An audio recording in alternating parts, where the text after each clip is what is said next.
we've reached the end of the floatie, and now we're going to cut the yarn and then sew this floatie into a circular shape. So I'm going to first cut off the red yarn. It's going to leave like 4 inches or so of yarn tail in there. It doesn't super matter. I just want to leave enough so that I can tuck the yarn tail in there.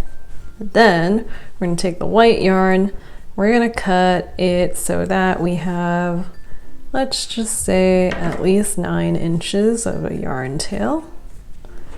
Move that extra yarn aside. And then we can just, this was the last stitch we made, I'm just going to pull the yarn all the way through, like so. So I'm going to also take this stitch marker out. I don't need to know where the first stitch is anymore.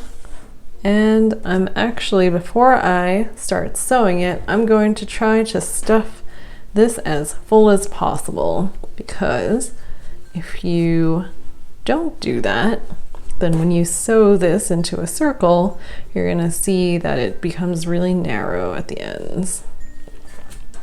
So stuff it as much as you reasonably can. You don't want the stuffing to get in the way of your actual sewing, is the trade-off. And if you've run out of stuffing, by the way, you can always fill it with extra yarn. So I'm going to tuck the tail that came from the very beginning also in there. Don't have to worry about weaving it in because we're just going to hide it and no one can ever pull on that again. Okay, I think I have stuffed this floatie to the absolute brim,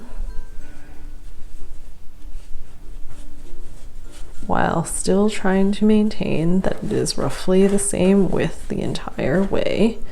I may have actually overly stuffed it at the end. Now we're going to thread the tapestry needle with the white yarn. And I actually want to do an invisible fasten off. And by that I mean, see how there's like a step going on here? I just want to try to make it flat, so when I sew the 2 pieces together, you don't see that there's this step. So to do that, we are going to look at the rim, skip the V that's next to the stitch that the yarn's coming through, and put our needle under the following V from the front to the back of that stitch. And before we pull it all the way tight, we're then going to put the tapestry needle through the, or under the back loop of the V that the yarn originally came out of, like so. So we make a fake V, and when you tighten it a bit, you'll see this step went away. You know, now it's kind of flat looking. Now we are going to just bend this floatie into an O and start sewing the 2 sides together. So wherever the white yarn is coming out of, we want to find the matching side on the red side of the floatie, probably somewhere around here. We're gonna pick up, you remember how in the very beginning we only crocheted through the back loop of the V? Now we're putting the tapestry needle through the unused front of the V. And then remember to pull it tight. And we're gonna do what's called a whip stitch.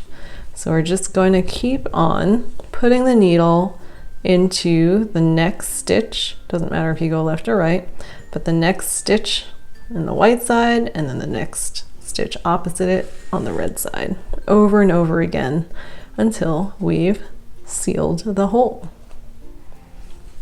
And if as you're going, okay, 1, remember to keep on pulling it tight. And 2, if as you're going you notice that you are going to get a bit of that narrow shape like I told you about at the seam, which mine kind of looks like it might do, you can always try to keep on adding stuffing as you go through this. Don't worry if you have a little bit of trouble seeing where you need to put the needle. You don't have to get it exactly in stitches that are across from each other. It's just more important that you make sure there are no holes, because you don't want holes that will make it easy to take your floatie apart or for stuffing to come apart. It Definitely does get trickier when you're doing the inside of the floatie, but just do your best. All right, so I think I am gonna have a little bit of that like end of a sausage link look, but maybe I can squish it out. Let's see if I can add a little bit of stuffing before I completely seal this off. I may have realized this a little late in the game. Oh, there we go. Let's see if that helps any. If it doesn't, oh well, that's fine. When you take photos, just put that in the back of the piece. Okay, I've reached the beginning and I can see that I have nicely sewn all the way around. There's no gaps. So now I'm going to bury the yarn tail, and to do that I'm going to put my needle across from wherever it came out into the white side, and I'm just going to poke it out some other white part of the floatie in between the stitches. And the idea is that we want to get the yarn stuck inside the stuffing so that it can't move. Since I have so much extra yarn, I'm going to do it again. I'm going to arbitrarily pick another point by putting the needle exactly where it came out, and then some other part of the white section, and then pull the needle through. Not all the way, because what I'm trying to do is get the yarn stuck in two spots. If I pull it all the way, it's just gonna smoothly go through.